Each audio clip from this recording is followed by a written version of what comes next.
Pemirsa, selamat sore, selamat berjumpa dalam channel Walk the Talk.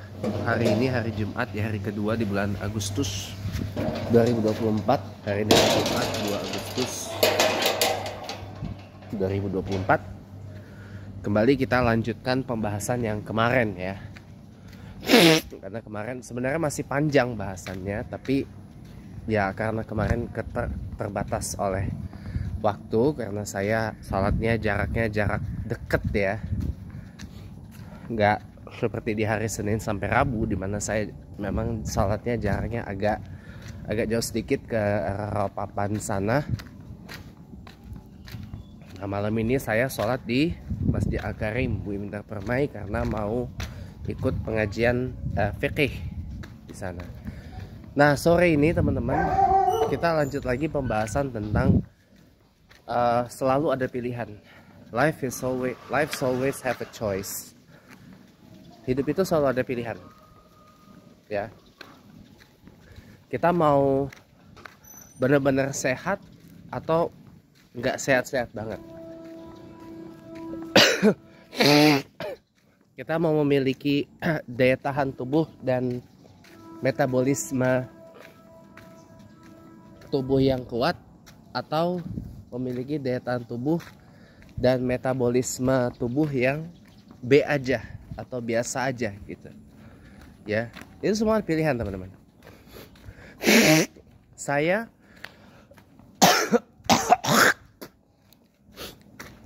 punya dua orang tua yang mengidap kanker. Almarhum papa saya meninggal tahun 2001, ya, sebelum peristiwa 9/11 atau 11 September, tepatnya tanggal 17 Juni 2001. Saya umur 7 tahun waktu itu, ya.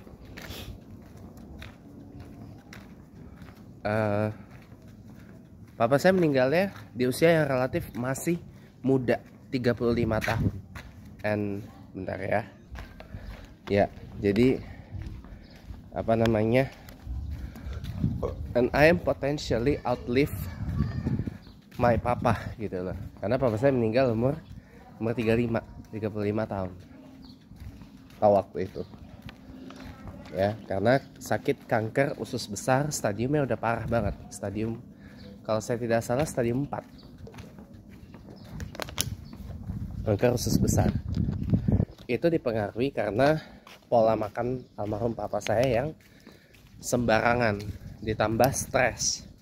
Karena pada saat itu, ya, kita tahu sendiri lah, perekonomian Indonesia tahun di menjelang akhir abad 20, ya, menjelang akhir dekade 90-an kayak gimana, kita udah banyak tahu lah, ya, impak atau dampak dari krisis finansial Asia di tahun 97, kemudian berdampak ke krisis politik di tahun 98, dan pemulihannya butuh waktu berapa lama gitu loh, ya, dari perekonomian Indonesia yang memang anjlok gara-gara krisis moneter tahun 9 dan 7. Bagaimana rasanya? Pada waktu itu saya umur 3 tahun, teman-teman. Waktu itu saya umur 3 tahun, ya. Dan orang tua saya pada saat itu, ya, nggak berapa lama menginjak usia 30, tepatnya 31 tahun.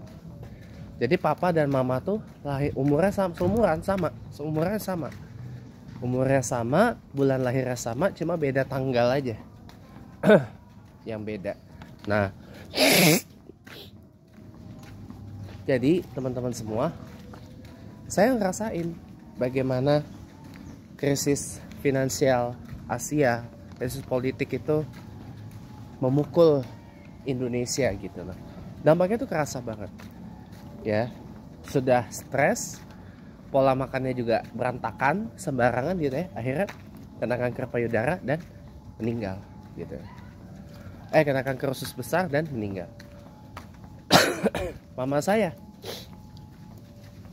kanker payudara, udah dioperasi pertama tahun 2018, ya kan. 6 tahun kemudian muncul lagi muncul lagi, dan ini akan jadi operasi yang kedua dan semoga yang terakhir banget ya operasinya, dan mudah-mudahan nggak ganas gitu. Lalu apakah ini akan adalah bencana buat saya? Ini enggak. Ini bukan bencana buat saya, justru anugerah buat saya. Anugerah, it's a blessing. Ya, punya orang tua pengidap kanker dua-duanya. Ya, beda yang satu sudah meninggal, yang satu masih sama saya gitu ya. Yang menopang hidup saya sekarang gitu ya, sampai saat ini. Ya, dua-duanya kanker, dan saya bersyukur. Itu adalah sebuah blessing, itu adalah sebuah anugerah buat saya. Kenapa? Karena dari situ saya belajar bahwa yang namanya sehat, apalagi mau cancer free, itu mahal, teman-teman. Ya, onderdil tubuh ini mahal. Onderdil satu tubuh manusia ini mahal. Ya, operasi pengangkatan kanker aja udah habis berapa juta rupiah. Belum lagi kemoterapinya. Kalau ada radiasi, belum lagi biaya radiasinya, belum obatnya, belum ininya, belum itunya. Gak cuma habis duit, teman-teman, tapi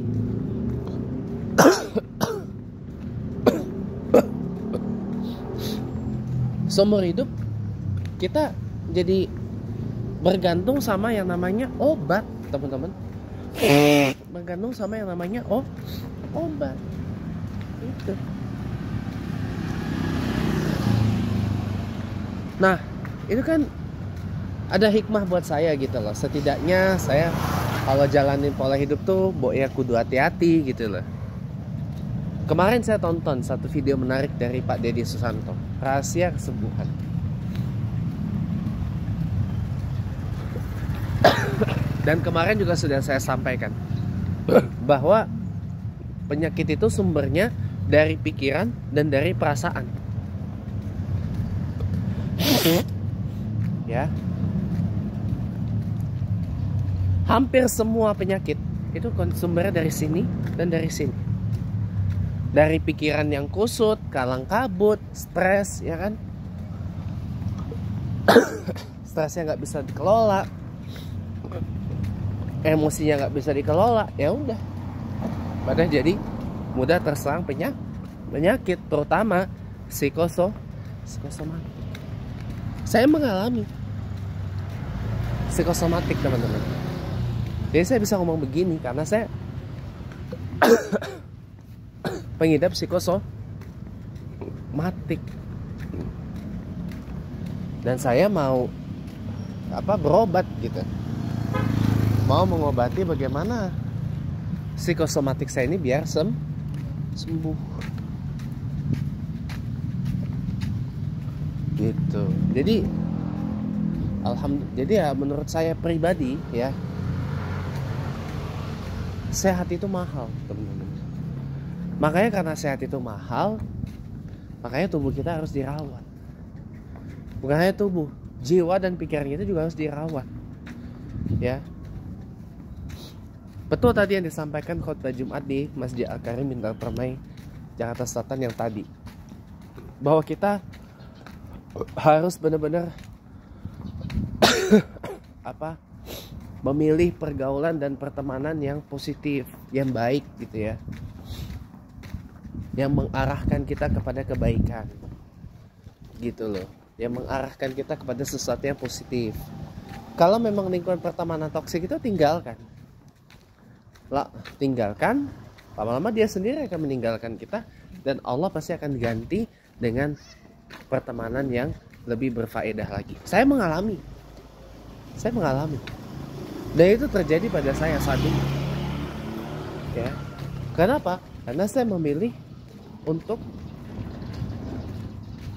berada di lingkungan pertemanan yang berfaedah. Tidak apa sedikit teman, tidak apa punya teman sedikit. Ya, daripada punya banyak teman tapi hanya ada pada waktu-waktu tertentu aja. Tapi kalau teman sejati, di saat apapun dia akan selalu ada.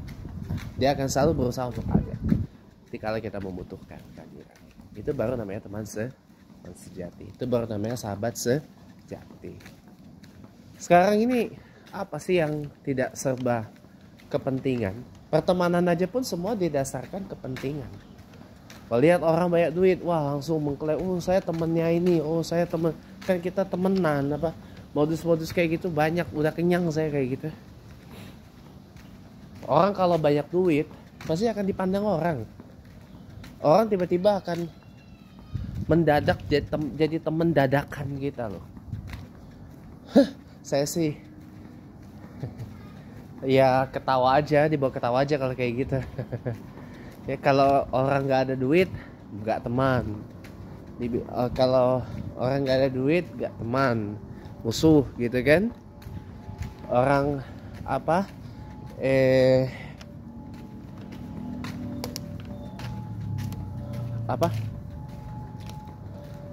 orang berduit, orang punya duit, punya uang gitu ya, teman ya gitu ya, mendadakan. Tapi begitu orang itu nggak punya duit lagi, tinggalin lagi, cari lagi yang punya duit. Tujuannya apa? Biar bisa diporotin.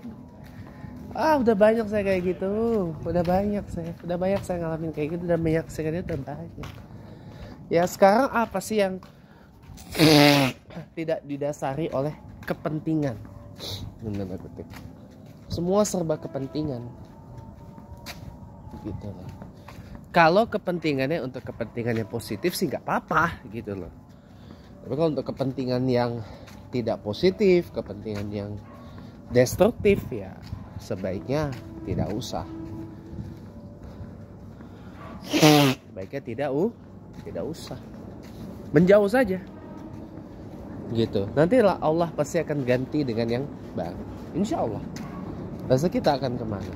Ya Allah pasti akan ganti dengan lingkup pertemanan yang lebih bagus lagi daripada saat ini. Itu saya alami tuh.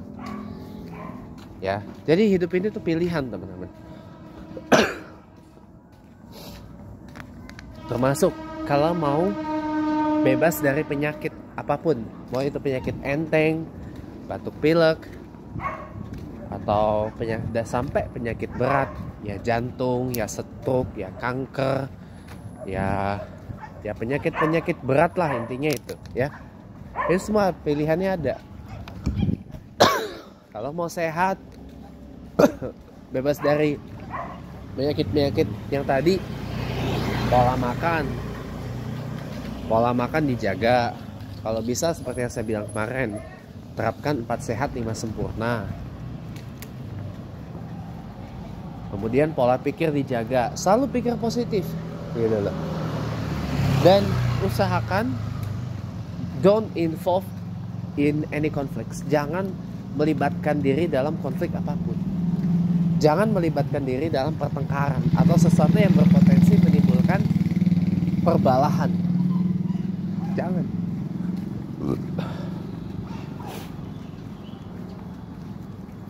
Gitu. Jadi pola pikir, pola perasaan juga kudu dijaga, teman-teman. Gitu. Ya. Itu kalau mau sehat. Sama satu lagi, banyak gerak, banyak olahraga gitu. Minimal jalan kayak saya gini gitu loh. Ada jalan kok untuk sehat. Mensana in corpore sano, dalam tubuh yang sehat terdapat jiwa yang sehat. Selamat sore, terima kasih.